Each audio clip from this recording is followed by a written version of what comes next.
Hey, what's up, FBC? Welcome back for week 3 of our New Testament reading plan. I hope that you were as challenged and as encouraged as I was by God's word this week. This week we read Luke 9 through 13. There was so much packed into our reading this week. So many reminders of God's calling on us and what our right response should be. And if I'm really honest, I found myself getting a little overwhelmed. Sometimes it feels like God asks so much of his people. It's easy to get bogged down in the rules and the commands and the am I living according to God's will and do I have enough time in the day to do everything that God is asking me to do and still provide for my family? And when I was feeling most overwhelmed with the reading this week, we got to Thursday. And I opened up Luke 12, and I was reminded not to worry. That's really what I want to focus on this week. Join me in jumping back into Luke chapter 12. In my Bible, the subtitle is The Cure for Anxiety. Verse 29 in Luke 12 starts out, it says, "Don't strive for what you should eat and what you should drink, and don't be anxious. For the Gentile world eagerly seeks all these things, and the Father knows that you need them. But seek his kingdom, and these things will be provided for you. Don't be afraid, little flock, because your Father delights to give you the kingdom. Sell your possessions, give to the poor, make money bags for yourselves that won't grow old, an inexhaustible treasure in heaven where no thief comes near and no moth destroys. For where your treasure is, there your heart will be also." Church, like I said, just when I was feeling the most overwhelmed with everything that I had to get done this week, everything that had to be taken care of at home and at church, I read these words and I was reminded that if I simply focus on Christ, if I simply look to him, I don't have a worry in the world. I don't have anything to be anxious about.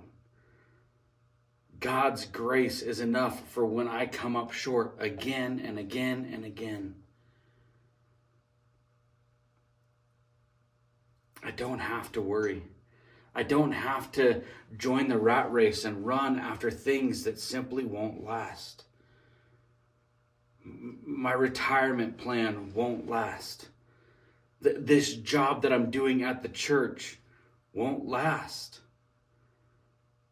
And I can invest in all of these worldly things. I can make sure that I have a good savings account. I can make sure that I have food in the fridge. I can make sure that I have clean clothes in my closet.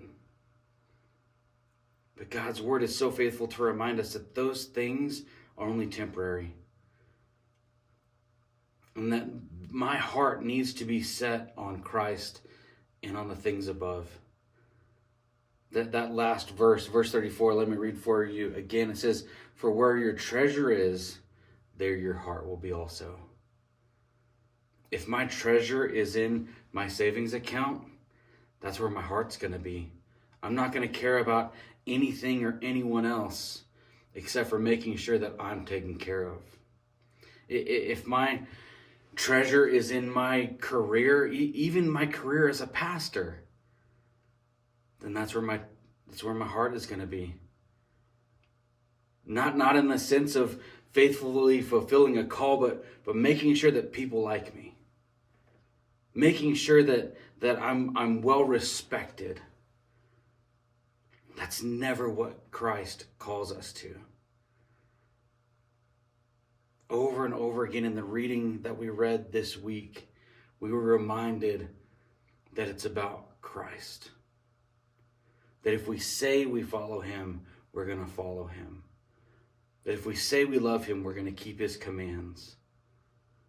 That when he provides for us, the right response is to turn and glorify him. Church, if my treasure is Christ, the promise is that that's where my heart is going to be. That's where I'm going to find my provision. That's where I'm going to find my peace. That's where I'm going to find my hope. That's where I'm going to find my fulfillment.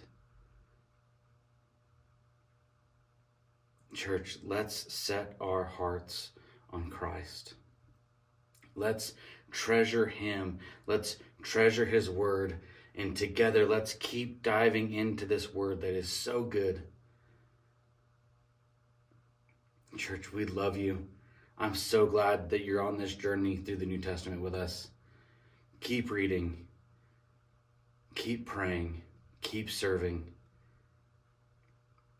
We'll see you at church on Sunday.